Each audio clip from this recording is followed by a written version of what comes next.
Wherever you go, whatever you do, throw a little at it. Omax, Vest and Briefs. உத்தரப்பிரதேசத்தில் 11ஆம் வகுப்புடன் படிப்பை நிறுத்திய இளைஞர் ஏஐ உதவியுடன் 64 கோடி ரூபாய் மோசடி செய்த சம்பவம் அதிர்ச்சியை ஏற்படுத்தியுள்ளது.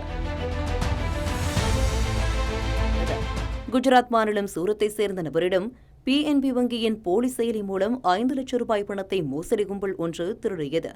இது தொடர்பாக விசாரணை நடத்திய சூரத் சைபர் கிரைம் போலீசார் உத்தரப்பிரதேச மாநிலம் கான்பூரில் உள்ள விடுதியில் தங்கியிருந்த ரோஹித் வீரேந்திர சிங் ஷாக்யா என்ற 18 வயது இளைஞரை கைது செய்தனர். விசாரணையில் அவர் ஏஐ உதவியுடன் 64 கோடி ரூபாய் மோசடி செய்தது தெரியவந்தது.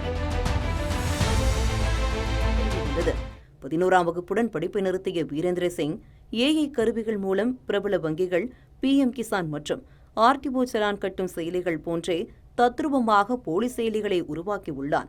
பின்னர் அவற்றை சைபர் குற்றவாளிகளுக்கு மாதம் 15,000 சந்தா கட்டணத்தில் வழங்கியுள்ளான். இதன் மூலம் சுமார் 2,928 சாதனங்கள் முழுமையாக ஆக்ட் செய்யப்பட்டு கோடிக்கணக்கில் மோசடி பரிவர்த்தனைகள் நடந்துள்ளது. ஏஐ தொழில்நுட்பம் மூலம் மிகப்பெரிய சைபர் மோசடி வலையமைப்பை உருவாக்கிய சம்பவம் பேசுபொருளாகியுள்ளது. இந்த மாதிரி யூஸ்ஃபுல்லான இன்ஃபர்மேஷன்ஸை தெரிஞ்சுக்க தமிழ் ஜனம் சேனலை சப்ஸ்கிரைப் பண்ணுங்க.